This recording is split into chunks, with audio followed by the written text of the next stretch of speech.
Hola, buenas tardes a todos y a todas los presentes. Estamos en un encuentro más, un webinar más. En el día de hoy tenemos el honor de tener a la licenciada en enfermería Mailén Sarmiento. Es especialista también en control de infecciones y tiene una diplomatura en calidad y seguridad de paciente. Hoy nos va a hablar de la infección del sitio quirúrgico, avances y desafíos y estrategias actuales. Queremos agradecer a todos los presentes que ya se fueron presentando. Cuando vos quieras, Mailén, podés ir compartiendo pantalla y de mientras voy a ir diciendo de dónde nos están mirando, de Tucumán, de Misiones, Hospital Pirovano, de Corrientes, de Córdoba, de Quilmes, de Santa Fe, de Uruguay, de Catamarca, súper variado. Tenemos una tarde súper variada. De San Juan. Mientras Mailén va abriendo su charla, les queremos recordar que es un encuentro que va a ser con certificado. Tengan paciencia porque por lo general y por suerte tenemos muchos inscriptos, entonces bueno, hay que darle tiempo a la persona que los realiza de 10 a 20 días para que realice el certificado, así que paciencia. La Rioja presente también. Y recordar también que el encuentro queda grabado y siempre lo van a poder ver, este encuentro y los anteriores, por el canal de YouTube de Propato, ¿sí? De Ushuaia, qué lindo. Bueno, Mailén, cuando quieras, te escuchamos. Decime ahí si se ve bien. ¿Se ve perfecto? Bueno, Aprove- Aprovecho para agradecer a la licenciada Acuña que me está acompañando esta tarde. Mira, desde Chile también. Bueno, está súper variada esta tarde. Así que bueno, Mailén, gracias por tu tiempo y te escuchamos. bueno, buenas tardes a todos. Gracias por la presentación. Eh, como ya les comentó Pau, yo hace ya varios años trabajo en control de infecciones y en esta charla lo que vamos a ver es la última actualización de lo que respecta dentro de las infecciones hospitalarias a lo que es infección de sitio quirúrgico. Tiene algunos objetivos esta charla, que después ustedes evaluarán si fueron cumplidos o no, que es una, conocer las infecciones de sitio quirúrgico y el impacto que tienen a nivel de la salud, conocer estas actualizaciones, a qué hacen referencia particularmente, van a encontrar seguramente personas que ya estén trabajando en un quirófano, van a encontrar cosas que en el cotidiano pueden realizarse así o quizás no tan así o que lo hacían de una manera y ahora sí se empiezan a avanzar y hacer de otra. Y algo que también está incluido dentro de la charla es tener un conocimiento que va a ser muy por arriba, no vamos a introducir demasiado en eso, pero que tiene que ver con el uso racional de los antibióticos, que dentro de las cirugías van a ver que tiene una importancia muy grande en el desarrollo de infecciones de sitio quirúrgico. Infecciones de sitio quirúrgico existen en todo el mundo, en algunos países más, en otros países menos. Dentro de lo que son las infecciones asociadas al cuidado de la salud, tienen un impacto muy grande para la persona que contrae esta infección y para la institución de salud. Además, como toda infección hospitalaria, aumenta mucho los costos de atención, prolonga la estadía de estos pacientes y aumenta su riesgo de muerte. En países poco desarrollados se estima que aproximadamente una de cada 100 personas que contrae una infección de sitio quirúrgico puede morir y este no es un dato menor. En nuestro país, la última estadística arroja resultados de infecciones de sitio quirúrgico aproximadamente de entre un 1% y un 27%, esto siempre dependiendo del sitio quirúrgico del cual se esté hablando. Lógicamente que hay cirugías que tienen mucha más predisposición a desarrollar infecciones de sitio quirúrgico y hay otras que tienen menos, pero los estándares generales varían entre estos números. Hay una clasificación que si alguna vez alguien escuchó hablar de infecciones de sitio quirúrgico es bastante conocida, que tiene que ver con la clasificación según el órgano o la profundidad que esta infección estaba ocasionando. Estas se clasifican en infecciones de sitio quirúrgico superficiales, de órganos y espacios, y profundas. Lógicamente que a nivel que de la infección vaya siendo cada vez más profunda, puede producir mayor riesgo tanto de mortalidad como de complicaciones severas para los pacientes. Por eso es que las personas que trabajamos en control de infecciones, trabajamos justamente en la parte previa, que sería la parte de la prevención de la infección del sitio quirúrgico, en lugar de abocarnos en lo que son los tratamientos que suelen ser muy costosos y muy prolongados. Se estima aproximadamente que el 70% de las infecciones del sitio quirúrgico corresponden o se desencadenan dentro de las áreas quirúrgicas. Es por eso es que se trabaja mucho con el personal de las áreas quirúrgicas para tratar de prevenir estas infecciones en instancias posteriores. Esta charla se va a dividir en 3 instancias, una etapa prequirúrgica, una etapa intraquirúrgica y una etapa postquirúrgica. En la etapa prequirúrgica tiene mucho que ver con el personal externo al quirófano, o sea, con la preparación y el trabajo que se realiza con ese paciente antes de que ingrese a un quirófano. La etapa intraquirúrgica sí involucra a todo el personal pura y exclusivamente del área quirúrgica, y la etapa postquirúrgica involucra tanto gente externa a los quirófanos como gente interna de los quirófanos, porque acá se habla también de pacientes que reingresan o que tienen alguna complicación, entonces ahí es donde el personal quirúrgico vuelve a intervenir con ese paciente. Dentro de lo que es la etapa prequirúrgica hay algunos factores de riesgo que pueden modificarse o pueden mejorarse, hay otros que no. El factor de riesgo más importante sobre el cual no podemos hacer nada es la edad de nuestros pacientes. Las edades extremas de la vida suelen ser un factor de riesgo muy predisponente para el desarrollo de infecciones del sitio quirúrgico. Los pacientes pediátricos y los adultos mayores suelen tener más chances de desarrollar una infección del sitio quirúrgico que una persona adulta joven. Después hay algunos factores de riesgo sobre los que sí podemos ir trabajando, como por ejemplo el abandono del tabaco en aquellas personas que fuman. Es quizás uno de los factores de riesgo más difíciles de poder controlar antes de una cirugía, siempre hablando de una cirugía que nos dé el tiempo, o sea, no hablamos de urgencia, ¿no? En la urgencia estas cosas claramente la gran mayoría de ellas no se puede tener en cuenta o no podemos tener una intervención, pero en aquellas cirugías programadas que quizás no necesitan de esa urgencia y sí podemos tratar de disminuir los factores de riesgo, tenemos que trabajar sobre estos ítems que se detallan a continuación. Uno de ellos es el abandono del tabaco, por lo menos 30 días antes de la cirugía, básicamente porque además de todo el daño que ocasiona el tabaco, particularmente lo que hace sobre la incisión quirúrgica es retrasar el proceso de cicatrización, y una herida que tarda en cicatrizar o tarda en cerrar, lógicamente va a tener muchas más chances de desarrollar una infección en su etapa postquirúrgica. En el caso de pacientes que reciban medicación inmunosupresora, si es posible, dentro de la patología de base que tenga el paciente, hay que tratar de tener el tratamiento hasta por lo menos superar la etapa quirúrgica de este paciente. El ajuste de los antibióticos, que después lo vamos a ver en la etapa intraquirúrgica cuando hablamos de la profilaxis quirúrgica, los antibióticos, si bien las profilaxis suelen ser bastante universales, por lo menos en nuestro país, en la gran mayoría de las cirugías se suelen usar los mismos antibióticos para hacer profilaxis quirúrgica. Estos hay que adecuarlos al índice de masa corporal de un paciente, porque no es lo mismo una persona que pesa 80 kilos o una persona que pesa más de 120 kilos. El screening de Staphylococcus aureus es un proceso de descolonización que ahora lo vamos a ver en profundidad cómo se hace para disminuir justamente las infecciones de sitio quirúrgico por Staphylococcus aureus, que es uno de los gérmenes más predisponentes o más conocidos en nuestro país como desencadenante de infecciones de sitio quirúrgico.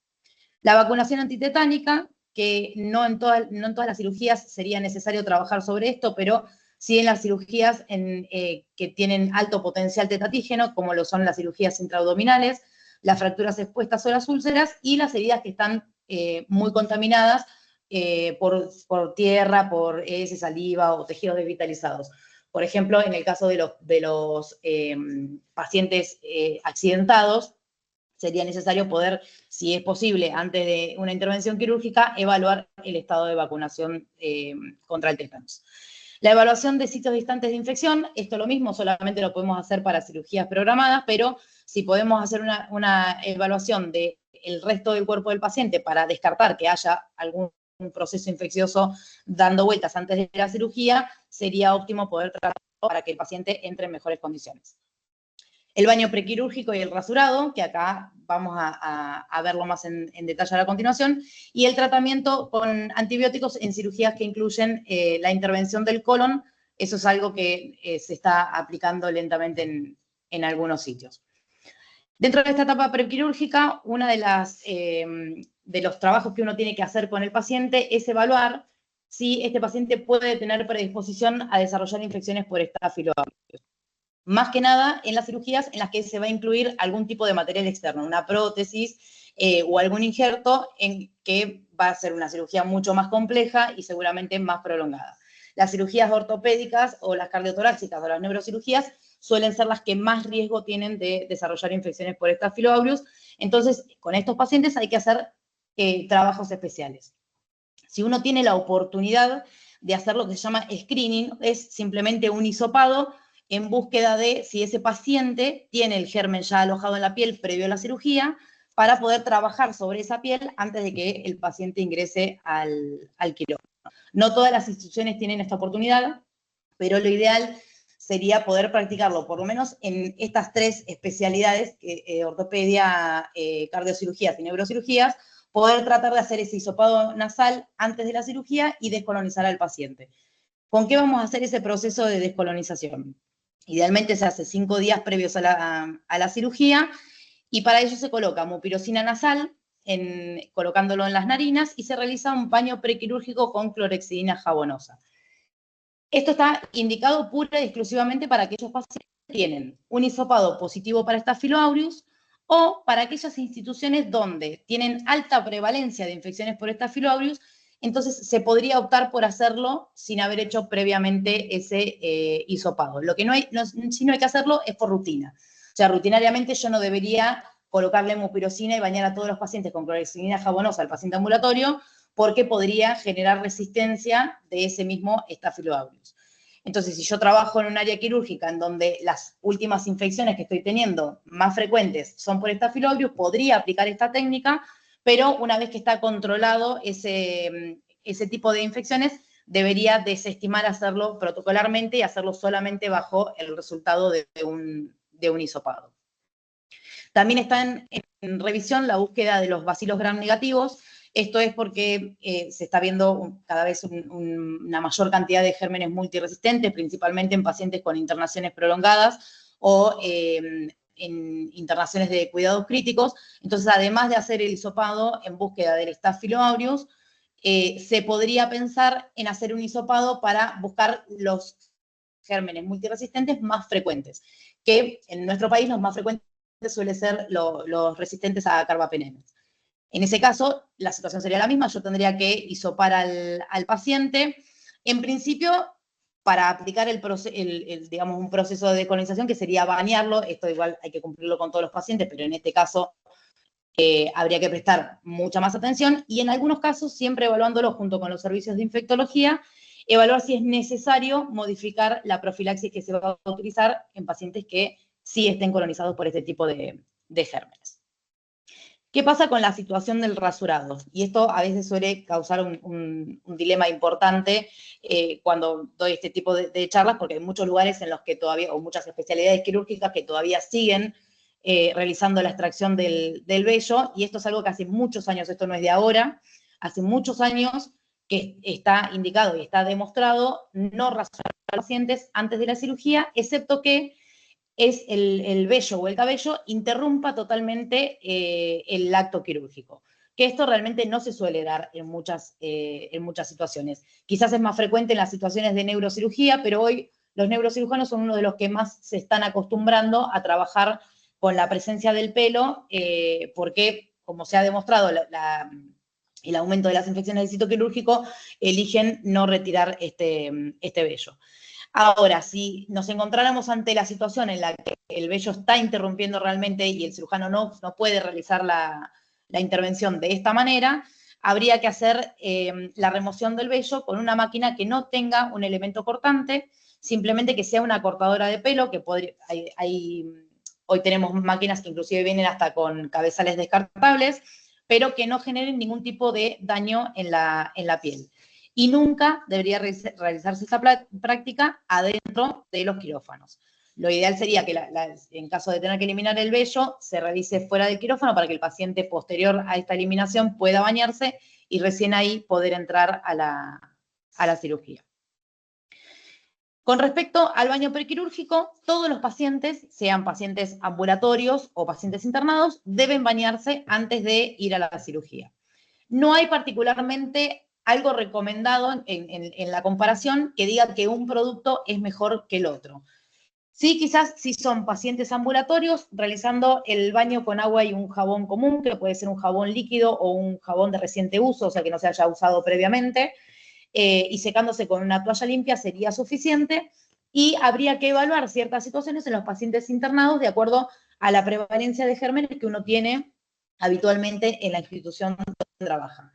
Pero, así todo, ninguno de los productos, ya sea clorexidina jabonosa, iodopovidona jabonosa o agua y jabón, demuestran ser más eficientes que otro. Lo que sí se demuestra es que cuando el paciente está limpio, las infecciones del sitio quirúrgico disminuyen. En el caso de tener protocolizado o de utilizar clorexidina jabonosa para realizar el baño prequirúrgico, lo único que no puede tener contacto con la clorexidina va a ser la cabeza y los genitales.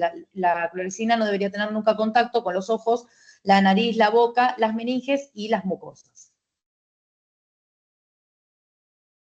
Para esta primera instancia hay diseñado un checklist que es de muy fácil aplicación, que van a ver que se va a repetir en las distintas instancias, en donde uno podría tildar si estas condiciones se cumplieron o no antes de que el paciente ingrese a la cirugía. Ahora sí, ya tendríamos, vamos a suponer que hicimos, o sea, que pudimos cumplir con toda esa etapa prequirúrgica, que el paciente se bañó, que no lo rasuramos y en caso de rasurarlo esto no sucedió adentro del quirófano, que se pudieron manejar los factores de riesgo. Ahora nos vamos a introducir en lo que es la etapa intraquirúrgica. Y como no podía ser menor, que esto es algo muy conocido para las personas que trabajan adentro de las áreas quirúrgicas, la higiene de las manos es nuestra medida fundamental para la prevención de infecciones del sitio quirúrgico. Lo es en realidad para todas las infecciones. Siempre nosotros, la gente que hace control de infecciones, uno de los pilares fundamentales de los que habla y hace campañas y mueve en todas las instituciones, tiene que ver con respecto a esto de la higiene de las manos. Y dentro del área quirúrgica, la higiene de las manos es uno de los pilares más fundamentales para la prevención de las infecciones del sitio quirúrgico. Acá sí hay comparación de algunos antisépticos en cuanto a efectividad, rapidez, tiempo y secado, y lo que se ha estudiado hasta ahora es que el agua como para eliminar la materia orgánica de las manos es muy bueno. El agua y un jabón antiséptico, que en este caso puede ser o clorexidina jabonosa o iodopovidona jabonosa, que son dentro de todos los más conocidos hoy en el mercado, son muy buenos para realizar higiene de manos y han demostrado ser excelentes todos los productos que tienen como base una solución alcohólica. Esto puede ser clorexidina alcohólica o iodopovidona alcohólica. Se hace mucho hincapié en la higiene de las manos porque dentro de todas las medidas que uno tiene para prevenir las infecciones es la más económica y la más rápida y la más fácil de aplicar. Sí está recomendado cuando las manos estén visiblemente sucias utilizar siempre productos que requieran enjuague, porque en este caso voy a usar una solución jabonosa, pero hay que hacer mucho hincapié en las soluciones a base de alcohol porque el alcohol con otros antisépticos, como por ejemplo lo es la clorexidina alcohólica, produce mayor muerte bacteriana y prolonga el efecto de esa muerte bacteriana sobre las manos. Respecto a las condiciones de las manos, el personal quirúrgico, no importa qué tarea desarrolle dentro del quirófano, pero no debería tener nunca las uñas esculpidas, las uñas deben mantenerse cortas, sin esmalte, sin anillos y sin pulseras, porque todas estas condiciones limitan la correcta eliminación de todos los gérmenes que uno puede tener en las manos. Usen el producto que usen, siempre hay que respetar los tiempos de secado y las técnicas indicadas por el fabricante. Los productos a base de alcohol tienen incluso hasta esa facilidad porque se secan mucho más rápido e inclusive es más cómodo al momento de realizar la colocación de los guantes. Y independientemente del uso del antiséptico que vayan a utilizar para higienizarse las manos, es importante que traten de darle un cuidado extra a las manos con respecto a la hidratación, porque el lavado frecuente suele dañar las manos y las manos dañadas pueden causar un aumento en las infecciones del sitio quirúrgico. En caso de utilizar productos que requieran del uso de agua, tenemos que asegurarnos en nuestras instituciones de tener agua segura, por lo menos realizar estudios de agua 2 veces en el año, porque las aguas también se contaminan. Y en las bachas, en donde uno realiza la higiene de las manos, no debería suceder ninguna otra cosa que no sea pura y exclusivamente la higiene de las manos del personal quirúrgico. En estas piletas no pueden descartar ningún tipo de líquidos, ni mucho menos lavar instrumental o algún elemento que pueda estar contaminado. Con respecto a la antisepsia de la piel, pasa algo bastante parecido. Pasa algo bastante parecido como con respecto a la higiene de las manos. Hay varios antisépticos en el mercado. Todos suelen ser muy buenos, pero algunos en comparación con otros, respetando los tiempos de secado y demás, suelen tener mejor efecto respecto a la muerte bacteriana. Y siempre van a ser los productos a base de alcohol los que encaminen, digamos, la primera línea como antisépticos de excelencia para la eliminación de los gérmenes. Tienen un problema que no es de menor relevancia, que como todo producto a base de alcohol, uno debe respetar los tiempos de secado, ya que ante el contacto con el uso del electrobisturí podrían producirse chispazos o incendios adentro del quirófano. Esto no significa que esto sea algo que pasa con frecuencia. En realidad es muy dependiente del operador de que deje secar completamente ese producto, que no solamente debería realizarse con los productos a base de alcohol, sino que con cualquier otro antiséptico, ya sea clorhexidina solución o iodopovidona, que fue la más conocida desde hace muchos años. Cualquiera de estos productos también tiene un tiempo de secado y el fabricante lo que asegura es que si ese producto no se secó completamente, no pudo lograr matar a todos los gérmenes que se encuentran en el sitio donde uno los utilizó. Por lo tanto, use productos a base de alcohol o productos sin alcohol, lo más importante es respetar ese tiempo de secado. También es muy la técnica con la que se realiza la antisepsia del sitio quirúrgico. Los métodos Frotis más conocidos son los centrífugos o las líneas en zigzag. Dentro de cualquiera de esos dos, los dos son eficientes. Lo que yo no tengo nunca que hacer es volver a repasar el sitio que ya desinfecté con una torunda que haya utilizado o que haya tenido contacto con otra parte del cuerpo. Otro dato importante con respecto a los antisépticos, dentro de las áreas quirúrgicas no deberían tener nunca antisépticos que superen los 500 mililitros. Los envases de medio litro son el máximo aceptado porque la gente no cree que esto pueda suceder, pero los antisépticos pueden contaminarse y esto produce infecciones de sitio quirúrgico y hasta que uno lo descubre lleva un tiempo bastante prolongado. Lo ideal es tener los envases siempre lo más chicos posibles, de manera tal que yo lo utilice en una cirugía y, de ser posible, lo descarte automáticamente para que cada una de las cirugías tenga un antiséptico nuevo abierto. Entonces, el tamaño ideal para eso y para no generar desperdicio sería 250 mililitros, pero a veces esto por una cuestión de costos no puede ser adaptado en todas las instituciones, pero sí habría que tener en cuenta que no deberían superarse nunca los 50 mililitros. Ningún antiséptico debe sufrir ningún tipo de variación en la composición original, no se debe mezclar un antiséptico con otro. Ninguna de las personas que trabaja adentro del quirófano, o por lo menos en su gran mayoría, ha hecho una carrera de farmacología, que son quienes idealmente hacen estas preparaciones en las proporciones justas y adecuadas para lograr un beneficio para el paciente con respecto a la muerte bacteriana y no causarle daño por ningún tipo de toxicidad. Por lo tanto, estos antisépticos no los debemos modificar nunca. No debemos hacerlo con la intención de potenciar su efectividad, o si no tengo clorhexidina alcohólica, no puedo inventar la mezcla de clorhexidina con alcohol porque ninguna de estas composiciones va a lograr la real concentración que tiene una clorhexidina alcohólica fabricada de origen. En algunos procedimientos las soluciones a base de alcohol están totalmente contraindicadas. Estos tienen que ver en aquellos procedimientos que involucran las mucosas, la córnea y los oídos, y en el caso de áreas quirúrgicas que trabajen con neonatos, los neonatos con menos de 1,5 kilos al nacer no deberían estar nunca expuestos a ninguna solución a base de alcohol. En este caso, lo ideal es utilizar clorhexidina acuosa. Quizás alguno alguna vez lo habrá visto, es una clorhexidina como con un color rosáceo, Lo que sí no se puede utilizar es una solución a base de alcohol, y en los neonatos no se puede usar la iodopovidona desde hace muchos años porque está totalmente contraindicada por el daño que puede causar en la glándula tiroidea. Respecto al uso de los equipos de protección personal.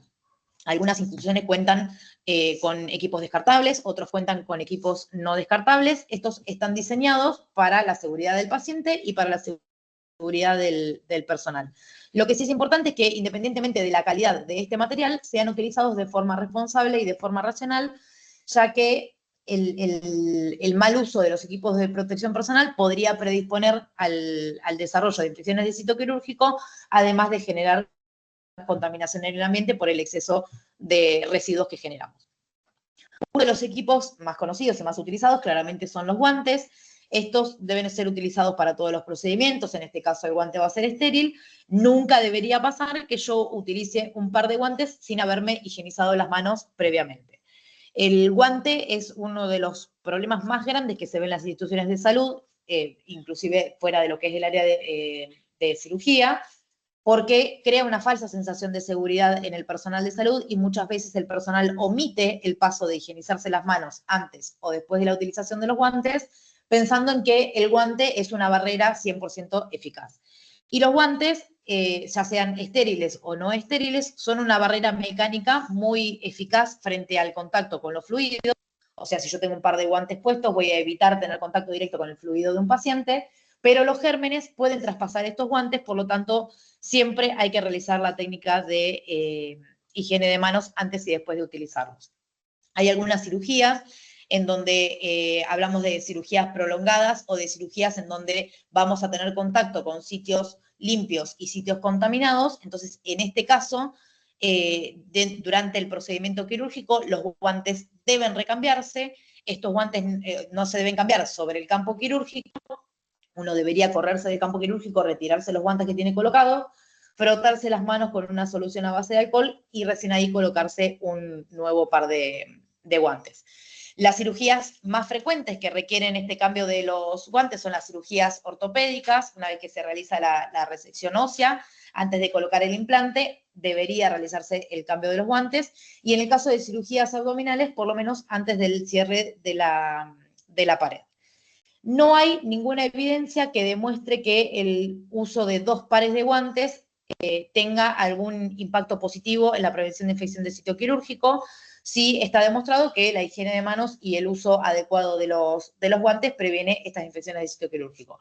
Hay algunas intervenciones o algunos especialistas que deciden utilizar protocolarmente doble par de guantes, no por una cuestión de prevenir infecciones, sino por el daño que pueden tener al manipular tejidos riesgosos, como por ejemplo puede ser el tejido óseo.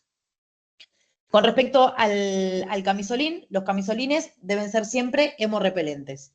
El camisolín no debe permitir que el fluido del paciente o la sangre o cualquier tipo de líquido tenga contacto directo con mi ropa.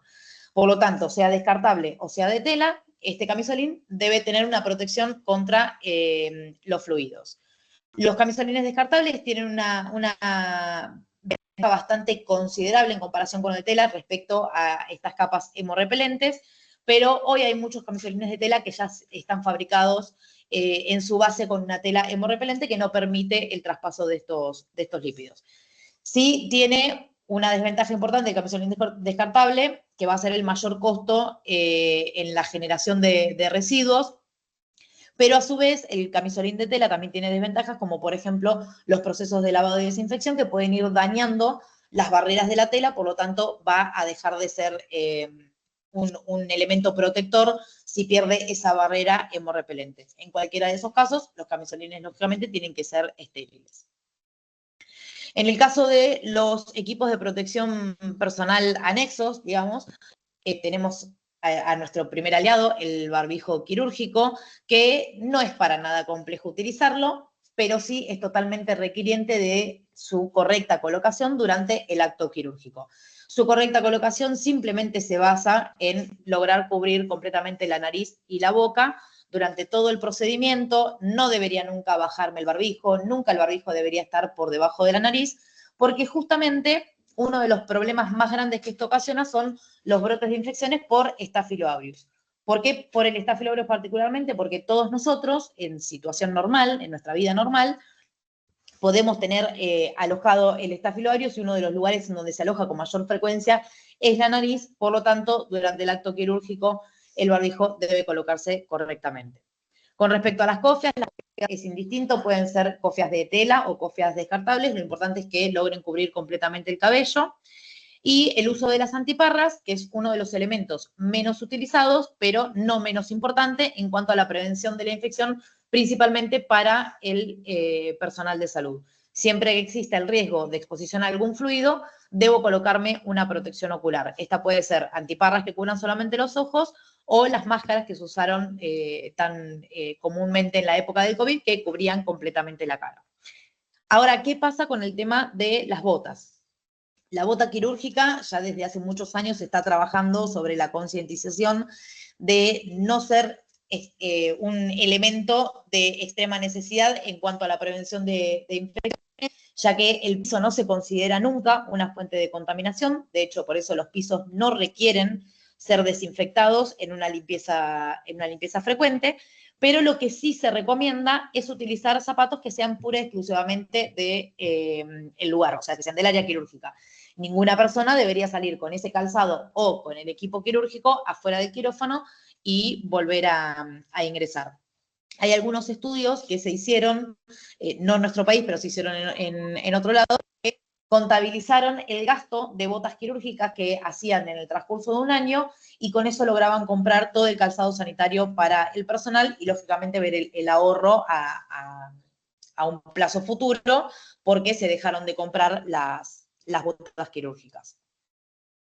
Bueno, acá están algunas imágenes de los errores más frecuentes que se ven al momento de utilizar los barbijos o las cofias, ya que la cofia debería cubrir completamente el lóbulo de la oreja o la tira del barbijo para asegurarnos una completa protección. Con respecto a las condiciones ambientales de los quirófanos, es un poco bastante complejo lograr que todos los quirófanos trabajen de la misma manera o que contengan este tipo de equipamientos, pero yo lo que les nombro es lo que debería ser, o sea, cómo debería funcionar un área quirúrgica. Después, esto uno lo que tiene que hacer es ir adaptándolo a las situaciones reales que tiene en el lugar en donde trabaja. Dentro de la clasificación de los quirófanos, aquellos quirófanos en donde se realizan trasplantes de órganos, cirugías cardíacas o cirugías de traumato con reemplazos, implantes, injertos y demás, se clasifican como quirófanos clase A, y los quirófanos clase B, que son digamos, el resto de las cirugías, que no son cirugías menores ambulatorias, tienen un requerimiento especial de acuerdo a sus condiciones ambientales. Una de ellas es la presión del aire. Un quirófano siempre debería tener una presión positiva respecto a el aire que corre en los pasillos. Esto significa que yo, al momento de abrir la puerta de un quirófano, el aire que está dentro del quirófano debería ser impulsado hacia afuera y nunca el aire de afuera hacia adentro. Los quirófanos deberían tener renovaciones permanentes de aire, por lo menos una vez cada 15 minutos. Este aire debería renovarse, no solo por la prevención de infección del sitio quirúrgico, sino por las personas que están trabajando en el área. Una de las cosas más importantes es que el aire debería estar filtrado con filtros que superen por lo menos el 90% de las partículas que puede haber en el ambiente. Un sistema de ventilación adecuado tiene una etapa de 3 filtros, o sea, es un triple filtrado.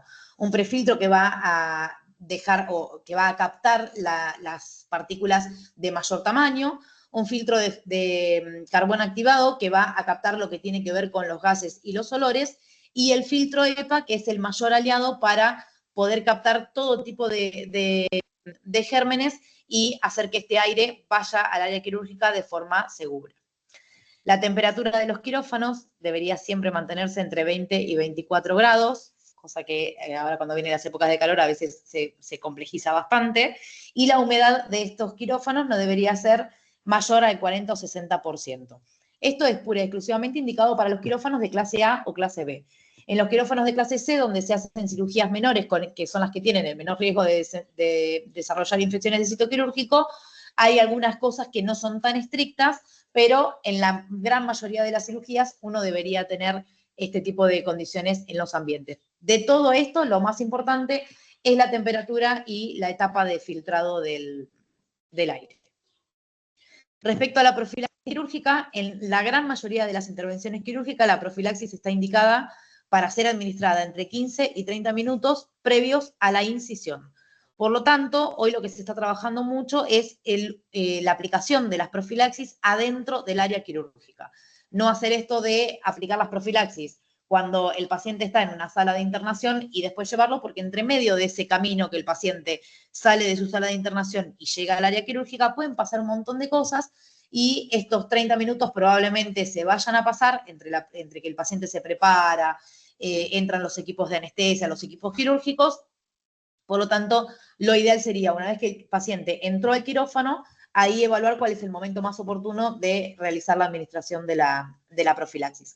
Hay algunos antibióticos en particular, como por ejemplo la vancomicina, que en ese caso sí necesitan ser administrados por lo menos entre hora y media y 3 horas antes de la cirugía. Por lo tanto, en ese caso sí se va a armar un sistema adecuado para que el paciente reciba la profilaxis antes de entrar al quirófano, porque no lo vamos a ingresar 3 horas antes solamente por la profilaxis. Durante el acto quirúrgico, además del índice de masa corporal que habíamos nombrado hoy, de adecuarlo de acuerdo al peso del paciente, dentro del acto quirúrgico, lo que tenemos que evaluar, principalmente en las cirugías más prolongadas, es la cantidad de pérdida de volumen sanguíneo que existió durante el acto quirúrgico, como para realizar refuerzos de las profilaxis.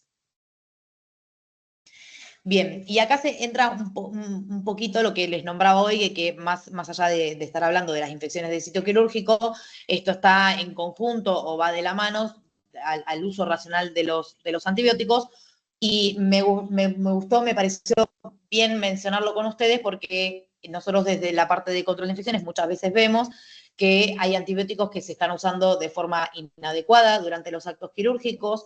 No hay bibliografía que sustente el uso de antibióticos en los tejidos, o sea, que no sean administrados por vía endovenosa, simplemente porque la gran mayoría de los antibióticos no tienen ningún tipo de absorción, sino son administrados a través del tejido venoso, o en todo caso, particularmente en cirugías oftalmológicas o de otorrino, en donde el antibiótico se puede utilizar de forma local. Pero, por ejemplo, esto de espolvorear ciertos sitios quirúrgicos, no sé, abdomen, caderas, rodillas, con vancomicina, con gentamicina, con amicacina, no cumple absolutamente ninguna función. Estos antibióticos lo que sí van a hacer es alterar el proceso de cicatrización, inclusive hay algunos que pueden generar hasta necrosis de los tejidos y, lógicamente, aumentar la resistencia. Si ese paciente después desencadena una infección de sitio quirúrgico, es mucho más propenso a desarrollar infecciones por gérmenes muy resistentes, porque ya estuvo en contacto con un antibiótico que no tenía que estar en el sitio en el que se indicó. Durante el acto quirúrgico también es muy importante realizar algunos monitoreos especiales. Esto hay algunas instituciones que ya lo están implementando. Uno de ellos es el monitoreo de la temperatura. Tanto la hipotermia como la hipertermia pueden predisponer al desarrollo de infección de sitio quirúrgico, por lo tanto, y principalmente refiriéndonos a la hipotermia, uno debería tener dispositivos de calentamiento para que el paciente no ingrese en ese sistema de hipotermia. Con respecto al oxígeno, los valores del oxígeno deben mantenerse estables durante la etapa intraquirúrgica y en su postquirúrgico inmediato, porque la baja oxigenación de los tejidos puede favorecer el desarrollo de infecciones de sitio quirúrgico, como también lo es el control de la glucemia en su etapa postquirúrgica. Los niveles de glucemia deben mantenerse estables. Uno eso lo trabaja en la etapa prequirúrgica, pero durante la etapa intraquirúrgica, por lo menos un control debería realizarse, principalmente en aquellos pacientes con factores de riesgo por diabetes. Respecto al uso de jeringas, agujas y medicamentos adentro del quirófano, hay que tratar siempre de tener la menor cantidad de estos elementos posibles adentro del quirófano en sí. O sea, nosotros tenemos un área externa a donde está el paciente, pero el lugar pura y exclusivamente donde va a estar el paciente, donde se va a realizar la cirugía, debería tener la menor cantidad de cosas posibles, ya que todos estos elementos descartables no se pueden desinfectar. Por lo tanto, cuando se realice la limpieza del lugar, deberían ser desechados y no podemos estar tirando material en cantidades porque no, las situaciones económicas claramente no están en ningún lugar para derrochar este tipo de materiales. Siempre se deben mantener los principios de asepsia, tanto para la colocación de los catéteres como para la intubación del paciente, y la medicación que se vaya a administrar al paciente debería ser preparada justo antes del momento en el que va a ser administrada y no prepararla con mucho tiempo de anticipación o dejar soluciones parenterales colgadas de un día para el otro porque nos sobró o porque ya estaba preparada. Una parte fundamental de esta instancia intraquirúrgica tiene que ver con los procesos de higiene ambiental. La higiene del ambiente dentro de un quirófano es tan importante como la higiene de las manos antes de realizar una cirugía. Por eso todos los quirófanos deben tener su protocolo institucional y realizar monitoreos individuales de los procesos de limpieza que se realizan. Productos de limpieza y desinfección en un solo paso son los que se recomiendan con mayor frecuencia porque esto agiliza mucho el proceso del personal de limpieza y agiliza mucho los tiempos, que para los quirófanos los tiempos son algo que tienen un peso muy importante. Por lo tanto, el tener productos aprobados por ANMAT que limpien y desinfecten en un solo paso va a facilitar mucho la tarea del personal. Lo ideal en todas las áreas de una institución de salud, no solamente las áreas quirúrgicas, sería tener paños descartables, porque de esta forma uno elimina completamente el riesgo de haber tenido contacto con un lugar que estaba contaminado y después ir y limpiar otro espacio que no estaba contaminado o limpiar un quirófano que estaba contaminado y después limpiar otro sin haber desinfectado los paños correctamente. O sea, el paño descartable sería lo más fácil, el trabajo del personal de higiene ambiental y lo más rápido también para poder liberar los quirófanos rápidamente sin tener riesgo de estos cruces de los paños de limpieza. Como segunda opción, lo que se recomiendan son los paños de microfibra. Estos hoy en las instituciones se están haciendo bastante famosos porque aparte estos paños lo que nos permiten, al venir de distintos colores, permiten dentro de los protocolos establecer qué lugares van a ser desinfectados con un paño, qué lugares van a ser desinfectados con el otro, y de esa forma disminuimos el riesgo de que se crucen superficies de muy alta contaminación con superficies de menor contaminación. Dentro de lo que es la higiene ambiental, independientemente de los procesos o de los productos que uno utilice, es fundamental que todo el personal del área quirúrgica tenga una colaboración explícita con el personal de higiene ambiental, en principio para respetar los tiempos. Con los productos de limpieza pasa exactamente lo mismo que hablábamos hoy con los antisépticos. Si el producto de limpieza, no importa cuál use, no importa la marca, si yo no lo dejo secar completamente, no va a poder eliminar todos los gérmenes de la superficie que se trató. Por lo tanto, el tiempo, más allá de los apuros, excepto en algún caso de urgencia, siempre debería esperarse a que se seque el producto completamente antes de ingresar un nuevo paciente. Y es muy importante que el personal quirúrgico también sea lo más ordenado posible para colaborar con el trabajo del personal de higiene ambiental. Como que a veces le exigimos mucho al personal de higiene en que haga las cosas demasiado rápido, pero que las haga bien, pero tampoco no colaboramos en cosas como, por ejemplo, la correcta eliminación de los equipos de protección personal en los cestos de basura para que no estén desparramados por todo el quirófano al momento en el que va a entrar el personal a realizar la limpieza y la desinfección. Así como la etapa prequirúrgica, la etapa intraquirúrgica tiene su lista de chequeo en donde yo podría evaluar cuáles de estos ítems que fuimos viendo se cumplieron o no durante el acto quirúrgico de un paciente. No tienen que ver justamente con la lista de chequeo quirúrgico que está diseñada para la seguridad del paciente, pero sí tiene que ver para las medidas de prevención de infección de sitio quirúrgico. En la etapa postquirúrgica, esto a veces involucra mucho al personal de quirófano, pero también tiene mucha incumbencia a la gente que trabaja afuera de los quirófanos, porque habla pura y exclusivamente de la manipulación y de los tratamientos que yo voy a realizar con las heridas quirúrgicas. Siempre una herida quirúrgica, por más de que esté cerrada o esté abierta, debe manejarse con técnica aséptica. El personal debe higienizarse las manos y utilizar guantes y gasas estériles para trabajar sobre las heridas quirúrgicas.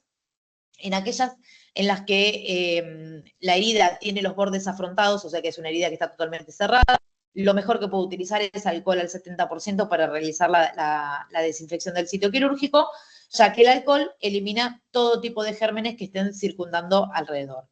En el caso de las heridas abiertas, lo que se recomienda hoy con mayor frecuencia es realizar la irrigación con solución salina, o sea, con solución fisiológica, para poder eliminar todo el detritus, el exudado o todo tejido que no se encuentre con vitalidad de esa herida. En el caso de los tejidos necróticos, hoy hay algunas cremas que realizan lo que sería lo más conocido, por ejemplo, en el caso de las escaras, cuando ingresa un paciente a quirófano, realizar una escarectomía. Hoy, fuera del área quirúrgica, hay cremas que podrían hacer de forma química este proceso, pero esto debe ser supervisado por un especialista en el manejo de las heridas. En este caso, no está recomendado utilizar antisépticos para limpiar o para cubrir las heridas. Primero, porque pueden generar irritación en la piel. Segundo, porque retrasan el proceso de cicatrización. Y a su vez podrían aumentar el riesgo de infección de estas heridas.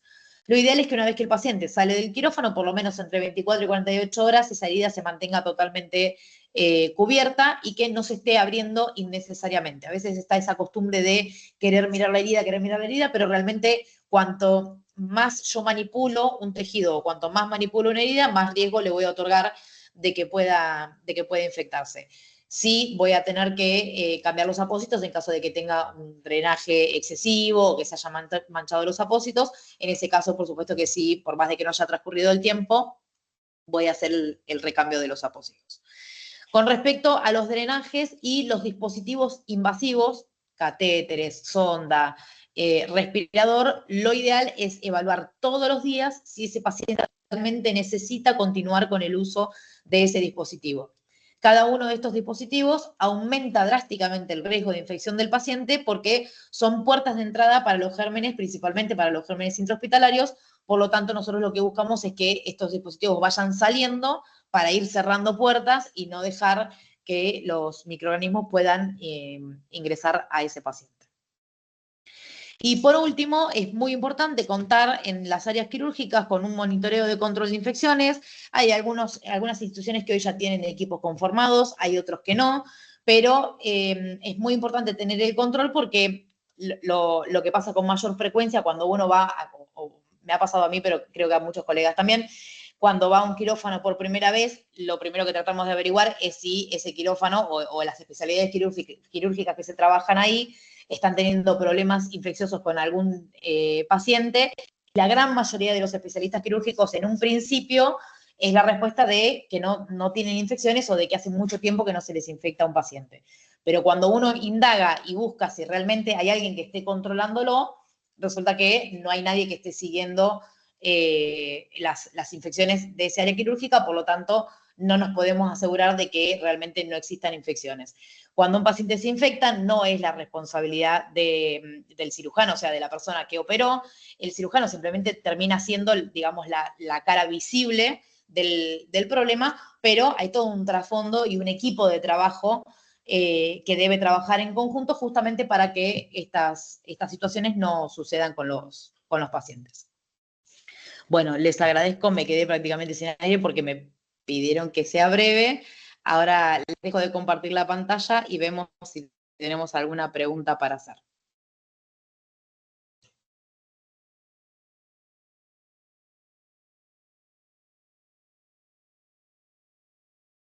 Brillante, Mailén, brillante, muchos No me excedí con el corazones. tiempo, pero...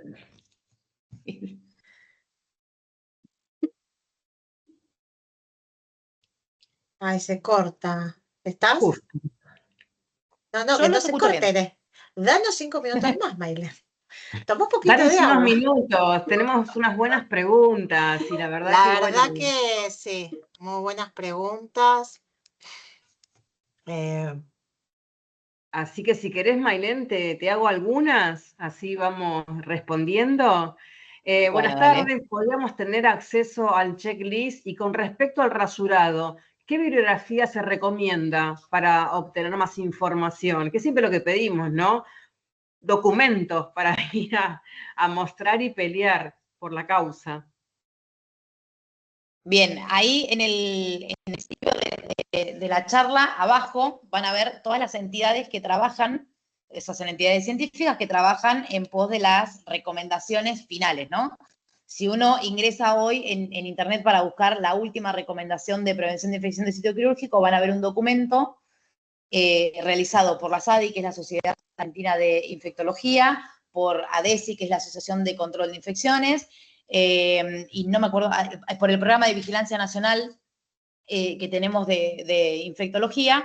Ahí van a encontrar el resumen de las recomendaciones actuales, y si uno va digamos, a la parte más final del documento, encuentra todos los enlaces bibliográficos en donde pueden encontrar tantas cosas, desde el rasurado hasta la higiene de las manos, la antisepsia de la piel, y donde se muestran estos estudios que comparan, por ejemplo, productos y demás. Si quieren algo del rasurado, igual van a encontrar por todos lados, porque hace por lo menos más de 10 o más de 15 años que salió la recomendación de no rasurar a los pacientes. Y es una lucha medio cuerpo a cuerpo, siempre el tema del rasurado. Bueno, vamos a la siguiente. Si el esmalte de uña es semipermanente y uno uso doble guante, ¿qué peligro o porcentaje existe de una posible infección al paciente, ¿no? En la herida. Bien, no importa el tipo de esmaltado que se utilice. En realidad, lo que dicen los estudios es que cualquier elemento que interrumpa la correcta desinfección de las manos es perjudicial para el paciente. Por lo tanto, la uña con esmalte común, la uña esculpida o con esmalte permanente, el riesgo que va a tener va a ser exactamente el mismo, independientemente del uso de los guantes, porque no se olviden que justamente algo que les mencioné es que el guante es una barrera ante el fluido con el paciente, o sea, para evitar que yo tenga contacto con el fluido de un paciente, pero no lo es para los gérmenes. Bueno, muy claro. Con respecto al lavado quirúrgico, hay gente que es alérgica a la clorexidina. ¿Con qué recomendás para que se hagan ese lavado? Estamos, no sé si dicen, se refieren al lavado de manos o Lavado a la quirúrgico. para el baño Lavado quirúrgico. del personal. El lavado quirúrgico del personal antes de ingresar. Y antes de la clorexidina jabonosa se usaba con mayor frecuencia la iodopoviona jabonosa. Puede ser la opción de utilizar un jabón antiséptico, que puede ser clorexidina jabonosa o puede ser iodopoviona jabonosa. Nombre de esos dos porque son los que están hoy en el mercado. Si no, ante procesos de dermatitis o de alergia ante estos productos, uno lo que puede hacer es higienizarse las manos con agua y jabón y después frotarse las manos y el antebrazo, ¿no? Con una solución alcohólica, que no necesariamente sea clorexidina, podría ser alcohol al 70. ¿Cuál es la ventaja de utilizar productos como la clorexidina jabonosa? Que el alcohol elimina todos los gérmenes que hay en la piel y la clorexidina le otorga al alcohol un efecto prolongado sobre la piel. Por eso es que se elige ese producto como uno de los más recomendados. Bien. Hay una pregunta sobre los sachets que se abren en el quirófano, que lo abren los instrumentadores circulantes para pasar a la mesa, ¿sí? Acá lo que están preguntando, ¿sí?, es que cómo es la forma correcta de conservarlos una vez abiertos dentro de la misma cirugía y cómo sería una correcta apertura de los mismos. Bien, pienso por lo que te dice que tienen las soluciones parenterales que vienen con el envoltorio, pues no todas vienen con envoltorio. Lógicamente que la parte externa nunca va a estar estéril, entonces el instrumentador lo que tiene que usar es la técnica del traspaso, o sea, abrir el paquete y quien está estéril va a tener contacto con la parte interna. No entiendo bien qué es lo que te quiere decir con qué hacen después de que lo usan. Una vez que lo usan, uno lo tiene que tirar. No, sí, primero, a ver, te ayudo un poquito quizás. Entre cirugía y cirugía tenemos que aclarar que no se pueden guardar fisiológicos, ¿sí? Hay que tirar los fisiológicos. Era entre una cirugía y otra. Y a mí me parece que lo que están preguntando es cómo se abren, porque siempre hay un debate si uno corta el pico, si uno tiene que traccionarlo, Pau, decime vos si entendés lo mismo, ¿no? Yo creo que están hablando del debate de cómo se abre correctamente para no ensuciar en ese proceso de apertura la solución. No sé, Pau, vos qué Yo en pensás que es realidad eso. creo que va más a la pregunta, porque yo la leí y ya está por arriba. Yo creo que va más, si vos abrís la solución fisiológica, ¿cómo haces para mantener eso limpio? Yo se me ocurre, lo que pasa es que depende de la cirugía, porque por ahí hay cirugías chicas que vos necesitas un poquito de solución, y hay cirugías, no sé, como una cadera que tenés que cerrar, llenar una jarra, y bueno, ahí sí vas a usar toda la solución. Entiendo que Claro. tiene que ver con un sachet abierto. En mi época, gasita estéril en la puntita, pero no sé si hay algo. Porque viste que encima ahora No, hay en realidad, sachet que vienen en bolsas, sachet que no los podés cortar. Es toda una claro. historia el tema de la solución fisiológica para quirófano. Bueno, una de las ventajas que uno debería optar ante esos casos es tener distintos tamaños de la solución fisiológica, no tener solamente los envases de 500, porque los desperdicios van a ser lógicos, por esto que decís vos, Pavo, de que no todas las cirugías requieren de la misma cantidad. Sí, ante cualquiera de los usos de los envases más chicos o de los envases más grandes, una vez que se utilizó, se tiene que descartar. No Sí. se debe tapar con nada, no hay que ni ponerle un tapón un capuchón de aguja, he visto un montón de cosas de esas. Todo eso se contamina con mucha facilidad, por lo tanto es preferible utilizar lo que voy a utilizar y descartar automáticamente el sobrante. Bien, Mailén, sumo que recuerden Perfecto. desinfectar con periodicidad las tijeras de los circulantes, ¿no? Pues las tijeras cortan todo y a veces no se desinfectan, así que recordar que hay que desinfectar las tijeras que usan los circulantes. Pregunta, ¿los antibióticos diluidos en soluciones fisiológicas para lavados utilizados, por ejemplo, dentro de una cirugía de cadera, no cumplen su función? Lo he visto en muchas ocasiones, dice Lourdes. Bien, yo también lo he visto en muchas ocasiones, Lourdes. Yo también lo he visto en Por eso, muchas ocasiones. por eso es que lo menciono y por eso es que a veces se generan debates un poco intensos. Los antibióticos que tenemos hoy hasta el momento están diseñados para ser administrados por vía parenteral, por vía oral, antibióticos en crema, antibióticos en gota para otras situaciones, como por ejemplo para el ojo. No hay antibióticos que estén diseñados para colocarse, en realidad no para colocarse, sino para espolvorear mágicamente algún sitio anatómico. Distinto es si yo uso un cemento, como suele pasar, por ejemplo, en traumato, un cemento impregnado en antibiótico que tampoco debería ser preparada por el equipo quirúrgico, sino que se debería comprar fabricado de esa manera, que es un cemento que viene impregnado por el antibiótico que uno requiera, con vancomicina, con gentamicina y demás, pero lo que no cumple ninguna función y sí es muy perjudicial es eso de espolvorear con polvos los sitios anatómicos. Decimos las caderas porque creo que es una de las situaciones más frecuentes, pero pasa en un montón de especialidades. Pasa en cirugía plástica, por ejemplo, que una prótesis mamaria se lave con gentamicina. No tiene razón Sí, de lo ser. he escuchado también, pero bueno, ¿cómo haces? Es como son discusiones eternas en el quirófano. Mismo lo hemos visto en cemento y cuando vos haces la capacitación con la gente de cemento, o sea, no está cumpliendo la función del cemento si le estás agregando un polvo externo, pero bueno, es muy difícil que te entiendan. Y bueno, ahí estaremos nosotras para tratar de que no se haga. Vos dijiste algo que me Yo interesó, sí. con respecto a eso, siempre lo digo porque lo digo con mis alumnos y con la gente que trabajo también. Yo lo que recomiendo es que ante esas situaciones se trate de invitar a cada uno de los especialistas a buscar un sustento bibliográfico verdadero y avalado que justifique ese uso. Porque no es solo una cuestión de un gasto innecesario, sino de que realmente puede ser muy perjudicial respecto a la evolución de ese paciente. Así que otra Sí, alternativa no. totalmente, totalmente. Vos en un momento nombraste el tema de las cofias, te lo pregunto porque hay lugares top o privados que a las chicas les dejan poner la cofia de tela, pero las obligan a ponérsela descartable arriba. ¿Tiene algún sentido? ¿Tiene alguna explicación? Porque o uso de tela o uso descartable. Como que la de tela no No, te la dejan usar, pero de repente sí eh, te dejan salir con el ambo poniéndote guardapolvo. O sea, son cosas que yo no entiendo, ¿viste?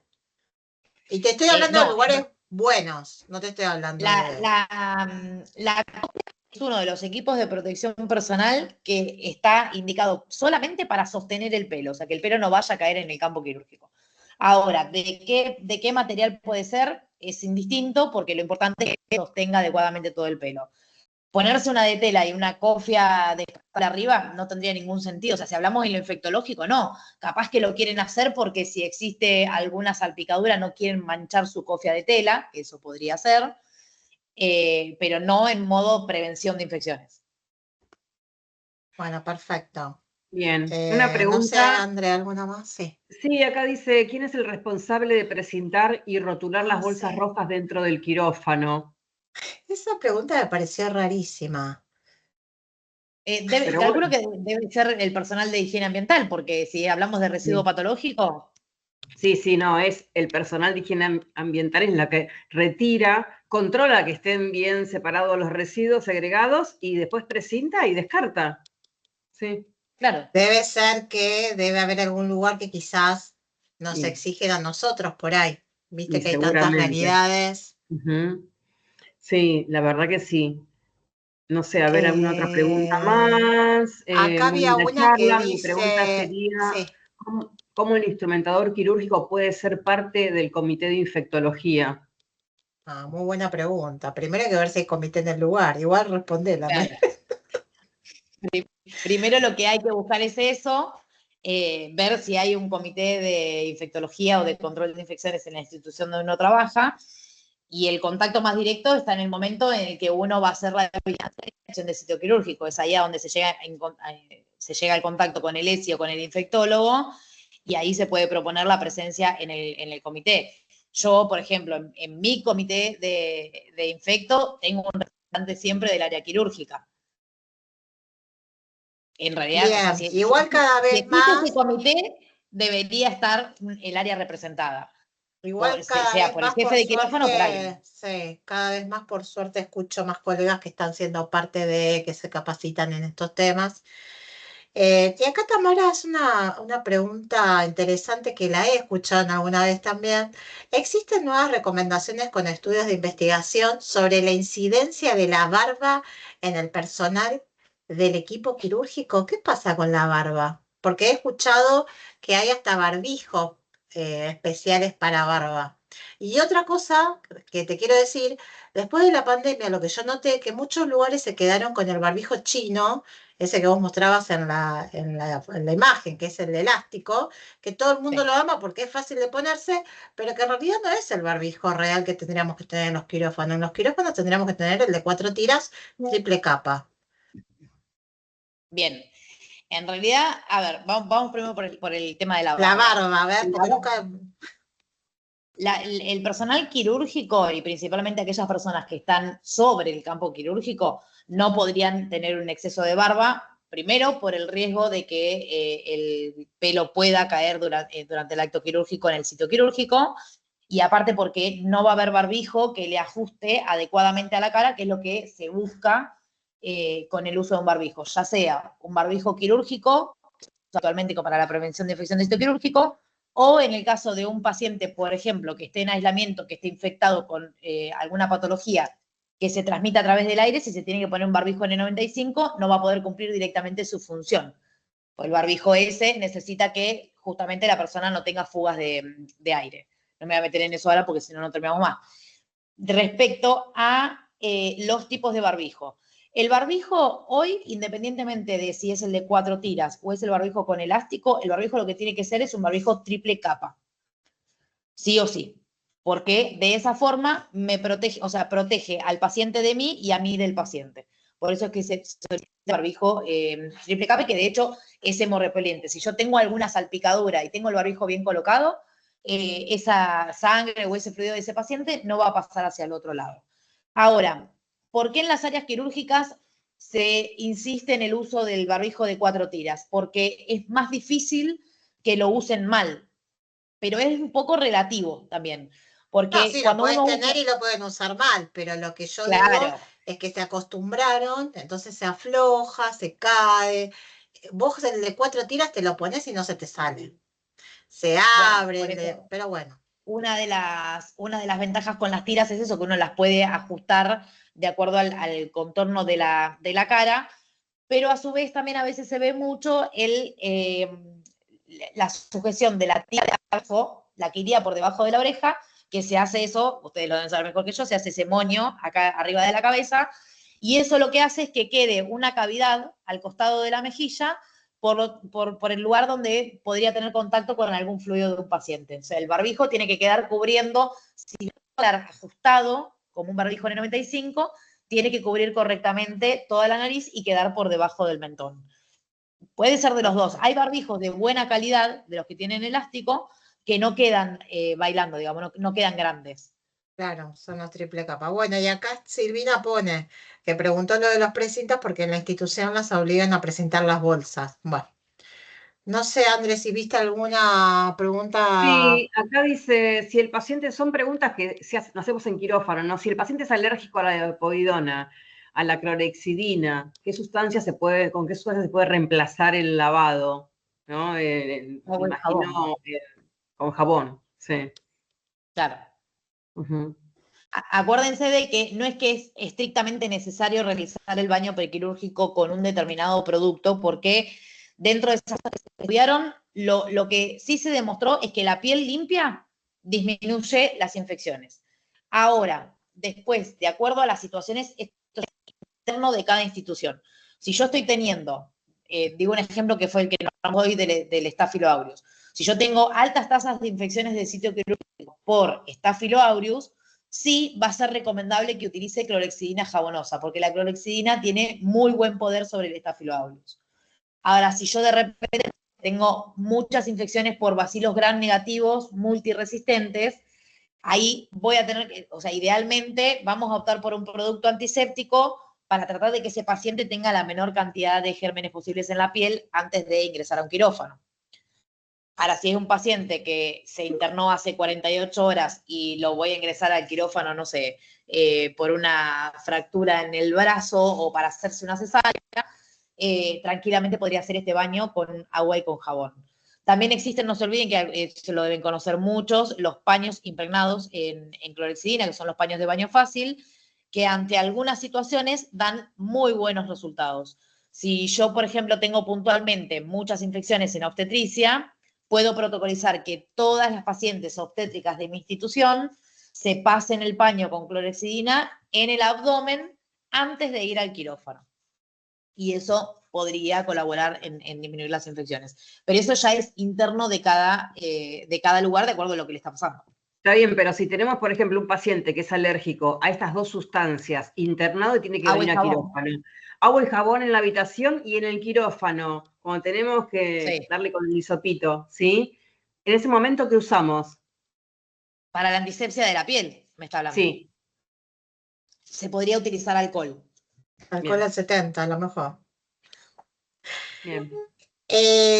Bueno, si querés hacemos esta última que me parece interesante, que Natalia dice, ¿el uso de povidona y clorexidina se anulan o provocan sinergia? Yo he visto pacientes que lo iban a operar de cadera, que le hacen la limpieza con clorexidina jabonosa y después pintan con iodopovidona, cosa que nunca entendí porque en la institución estaban las dos clorexidinas y nunca me lo pudieron explicar. No sé si tiene que ver con lo que está preguntando Natalia. O sea, si yo se baña un paciente con Pervinox, el jabón en su casa, y después usa clorexidina, ¿lo anula, lo ayuda? ¿Qué?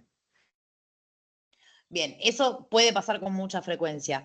Ninguno anula ni ayuda al otro. El único tema es, si yo uso un producto jabonoso, sea clorexidina jabonosa o iodopovidona jabonosa, me tengo que asegurar de enjuagarlo al 100% porque ese producto no debe tener contacto con el producto que yo voy a utilizar para la antisepsia de la piel, sea clorexidina, iodopovidona o alcohol. Más que nada porque lo que sí puede pasar es que se produzca una irritación en la piel. Entonces, yo al paciente lo baño con lo que yo quiera, con el producto que use mi institución. Lo que sí me tengo que asegurar es de que si es un baño con agua y un producto jabonoso, se enjuague adecuadamente, para yo después poder trabajar sobre la antisepsia de la piel. Bueno, perfecto, Andrés. Yo creo que tenemos que cerrar porque yo podría seguir horas preguntándole Y nada, y acá por suerte hay colegas que se dieron cuenta que hay cosas que estamos haciendo mal. Uno siempre trata de su lugar de trabajo, decir, bueno, mira, hay que ver cómo lo decimos, ¿no? Escuché tal cosita, ¿qué te parece si armamos un protocolo, un manual de normas de la institución? ¿Cuántas Bueno, no veces? sé. Bueno, Pau, la una, ventaja que sí, perdón, déjenme hacer una más que se repite muchas veces, así ya cerramos con esta, Sí, y es, pobre, así ¿qué la se dejamos recomienda descansar. para Dale, dale. la cura, para la cura plana? ¿Alcohol? ¿Iodopovidona? Cura plana si la herida poquirúmico tiene, inmediato. bien, si la herida tiene los bordes afrontados, o sea, está pegada piel con piel, se puede utilizar alcohol al 70%. Si es una herida abierta, hay que usar una solución de irrigación. Fisiológico. Exacto.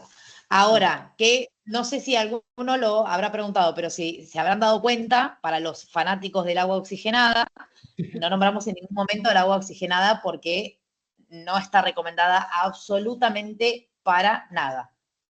Ni antes, ni después, ni por qué, ni no es. Ni adentro ni afuera.